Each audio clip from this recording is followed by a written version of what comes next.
Well, good afternoon. Here we are on our fourth chat. Good grief, how the weeks fly by, Vicky. How are you? I'm really good, thank you. I've had a great morning. How about you? Very good, bright and sunny in Cardiff, and the future's bright, which leads us nicely into what we're going to talk to about today. And I will apologise before we start because this is probably an age thing. This is about me cropping up, getting closer to 60, I suppose, because I've only got about 14 months to go. But I think the future is something that we really need to think about. And it's how we project that to our clients, project it to each other. I don't know, how's your future at the moment, Vicky? My future is rosy and bright, and I'm looking forward to it because my focus is on my purpose, and so yeah, I feel all is good. How about yours?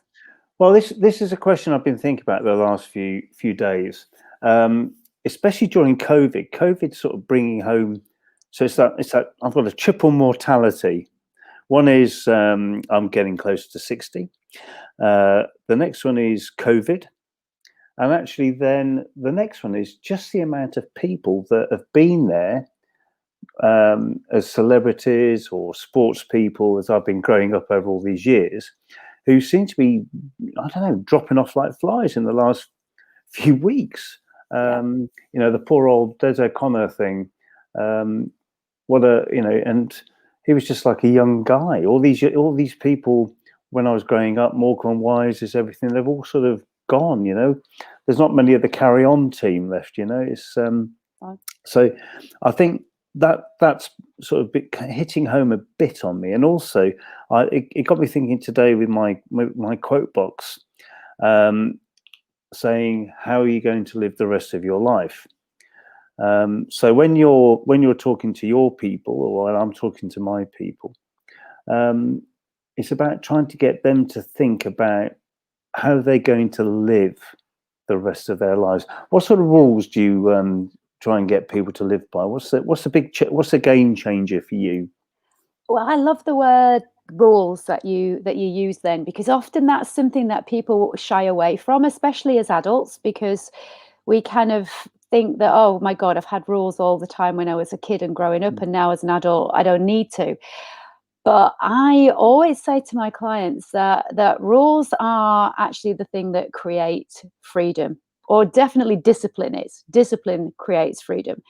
And having great routines helps you to really focus on just where you want to go and what you want to do on a daily basis.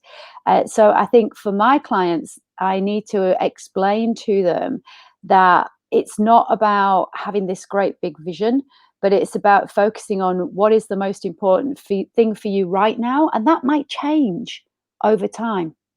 So if I'm in a black hole, so um, if you sort of think back to the future, I always think of that sort of going back in time to 1985. But if you think about that, the black hole that people find themselves in, suddenly it's not 1985 anymore. It's 35 years ago.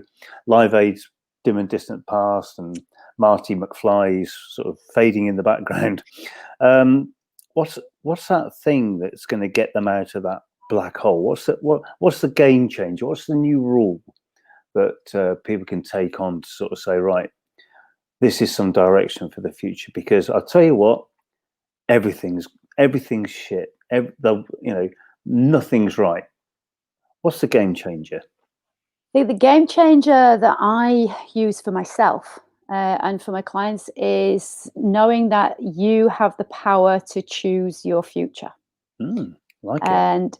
And often the future is based upon the past. And we can use that positively, or we can do what a lot of people have been doing, especially through COVID, when it brings it right into, you can't miss it, is looking at it negatively. Just because something's happened before, just because you've experienced it once, does not mean that that is how it's going to be and that's how your future is going to pan out. So knowing that you have the choice and you can choose your future, for me, that was the game changer. I didn't know that I had that choice. I didn't know.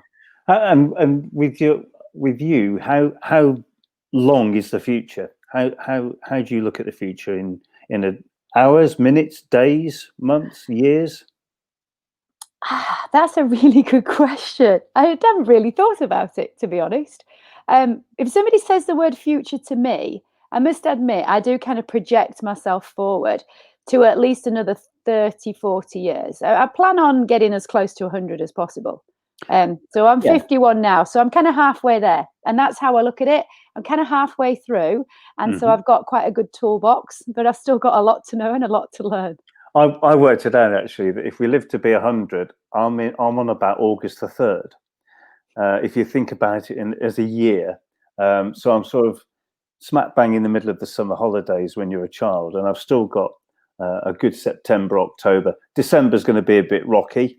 By then, I'm going to be, it's going to be very cold, and I'll be in the rocking chair and not doing much. But when I think of the future, I think of certainly trying to do it in 5-year chunks, but also trying to help people try and see that there's a tomorrow, because a lot of the time we don't even know if we're going to get to the end of today. So when you were in your 3 bottle days Plus, back in plus, the plus. day, yeah, when you were back in your 3 bottle days, could you see tomorrow, or were you just living for the day? I didn't even want to be in the day, if I'm absolutely honest. So my thoughts were on how can I get through this, and oh shit, I'm going to wake up tomorrow and have to do it again. Mm, That's pretty much. I couldn't see beyond that. I didn't have, because of the way that my mind was functioning then, I didn't have the capacity to see beyond that. Fortunately for me, I had a child, and so I had a reason to keep on going. But before she was born, and I was still drinking, unfortunately, when I found out I was pregnant, and she was 7 before I got into rehab. So, but before that, I did, try and commit suicide and fail 3 times. So wow. I know that black hole. I get it. And I couldn't see anything out of the day or just getting through. Perception of the future was like a dream that was cloud cuckoo land almost. And I certainly didn't think it was my choice, or it was actually going to pan out like that So ever. did you choose rehab, or It did was rehab chosen choose you? for me. No, when I say that, it wasn't kind of an intervention or anything like that. Mm, Or it was, and if you like to look at it that way. I believe in the power of the universe, and something, call it whatever you like. Call mm, it God, call it a power that's greater than you, call it the universe. Doesn't really matter. I don't care mm, what you call it. I'm not particularly religious, but if you are, great stuff. Something stepped in and helped. So I was supposed to be going away to see my parents up in Huddersfield from London for a bank holiday weekend, by which time I was literally drinking and driving. So I would have a bottle of mm, water that wasn't water, right, along with a bottle of water. And mhm. I would literally sip as I was driving. At the last moment, my partner of the time decided he was going to come with me, which meant that he scuppered my plans for drinking on the way up. And I Mhm. couldn't do what I would have normally done on my own. So I literally had a stretch of time, and my body had issues within the space of 6 hours of not having any alcohol. Mm. So by the second and third day, I was in a mess. I So it bet. was decided for me, and I got into rehab very much thanks to a GP who just went, get her in fast. Mm, And thank God she did, because I was on, 48-hour watch. They didn't know if my heart would be able to come through. My blood mm, pressure was dangerously low. And the expectation was that I would have brain damage. So it wasn't my choice, but mm. thank you, whatever it was that stepped in, because without that, I definitely did not and could not see a future. But So- after that, oh yeah. my, it opened up the whole world.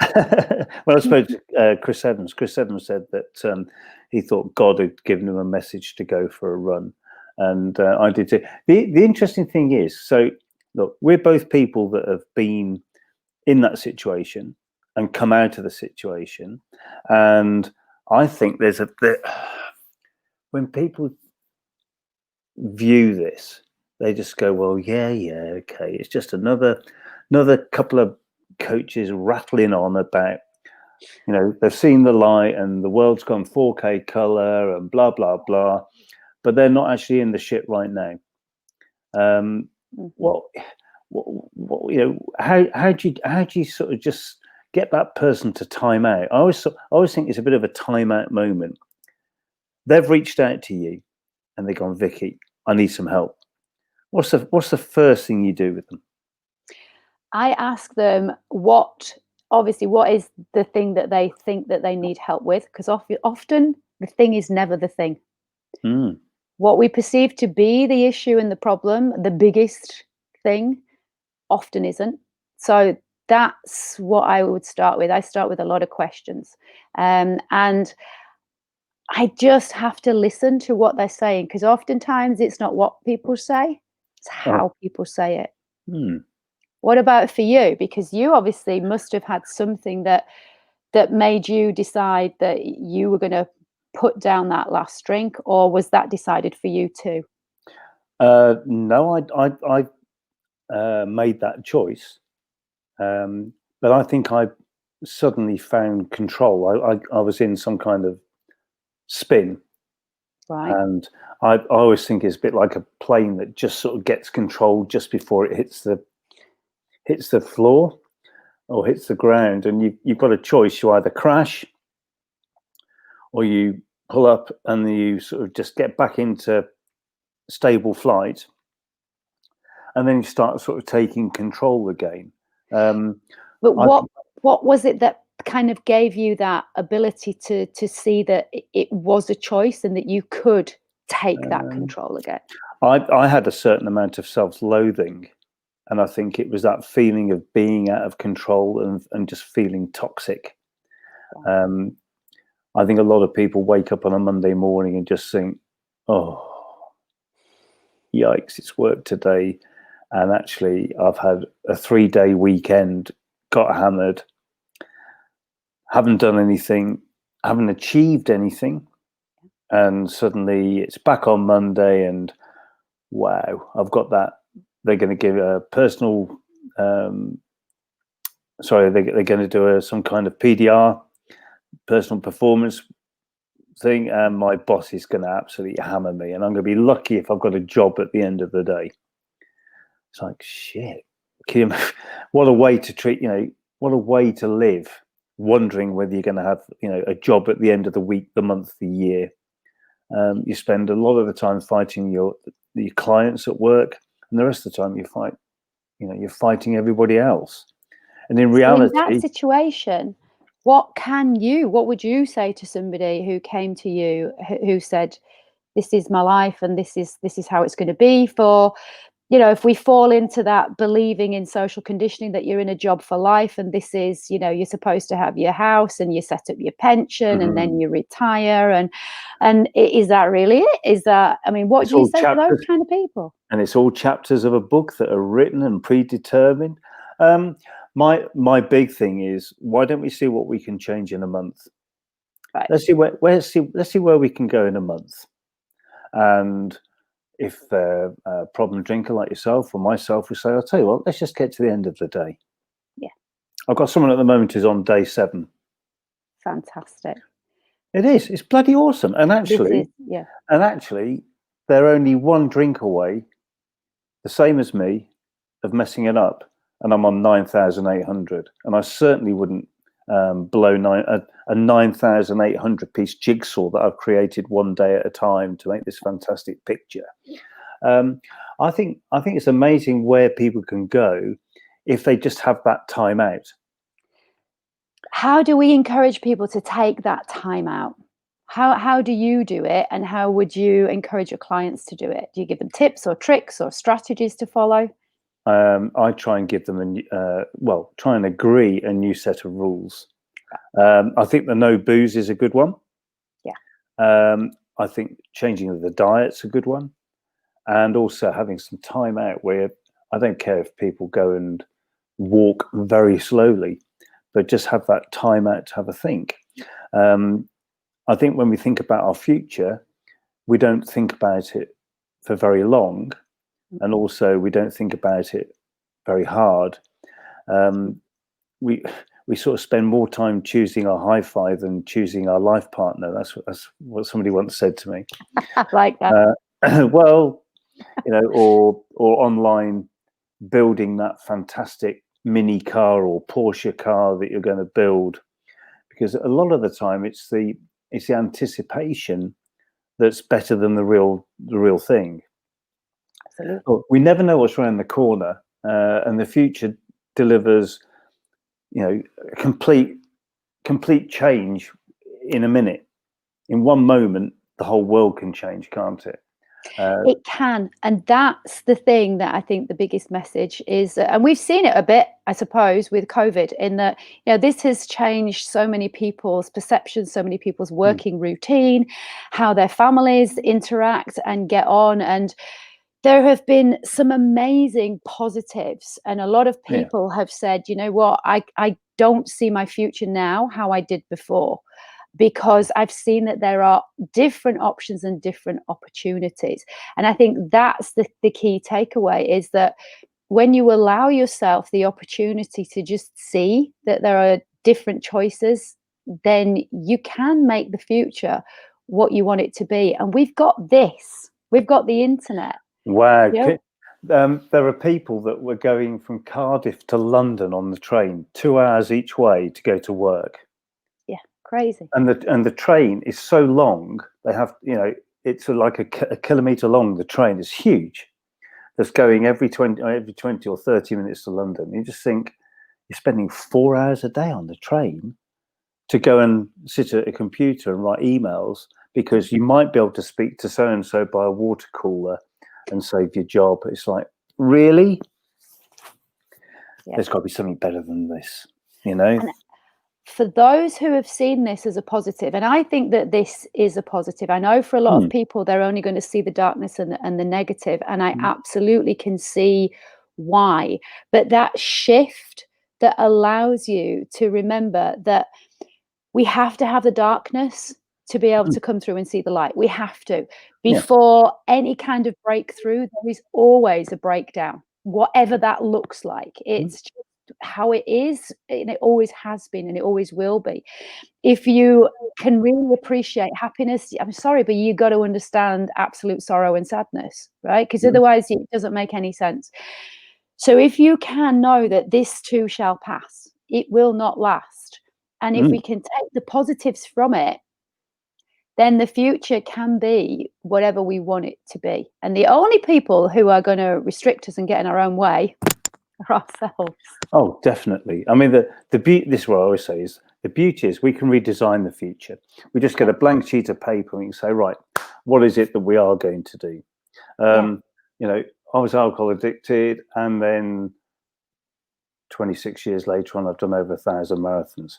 I would never have believed that, or run across deserts, or done all the things that I've done, because, as you know, I believe that every man is chipping away at his epitaph. This is why I was here. This is the thumbprint that I left on the world, because we like to do that, and that's why I like working with men that want to be courageous and whatever. And also, I think it's important to try and get women to write that epitaph too, because empowered women are fantastic to work with. If you can just break down that initial confidence thing, it's amazing what people can achieve. And I think the future's out there, and it's bright for everyone, I agree. I think what a lot of people just need is somebody to open that little crack in the door. Yeah. That just says, you know what? There is something else there. If you just have a little peep at it and let yourself just get curious, just explore what is possible for you. And that opens up who knows what for us all. Well, the other thing is, it's an exploration. I often say to people, I say, tell you what, just do the coaching for a month. See what difference it makes. Yeah. Because at the end of the day, what have you lost? You haven't really lost anything, have you? Really, you've just had, all you've done is you've just done. It's a bit like window shopping. It doesn't hurt. It doesn't hurt to go for a new job. You go for the interviews. You can always say no. Yeah. Go and look at a new house. Have a look round. When you can, because at the end of the day, you don't have to move, Yeah. but you just see a different environment and think, actually, do you know what? That'd be okay. I never thought I'd end up in Cardiff, but actually, it's brilliant, and it's given me a completely new lease of life, to live out my 50s to my 60s, and hopefully from my 60s to the 70s, because I never thought it'd be like this. So, look, let's have a great future week. Let's do that. Yeah, too right. And if people are looking for their futures, where do they find you this week, Vicky? Oh, this week I will be hanging out on LinkedIn and on my Facebook page, which is the Addiction and Disordered Eating Eliminator. You can also find me on vickymidwood.com. Of course. And if people want to find me, just type Rory Coleman into Google, and there's a billion pages. It's been lovely talking to you again, my dear. And what we'll do is let's catch up again on Monday with another topic that my mother will find far too deep by about halfway through. Brilliant. One day at a time. Have a fabulous week. You got it. See you then. Bye now. Bye.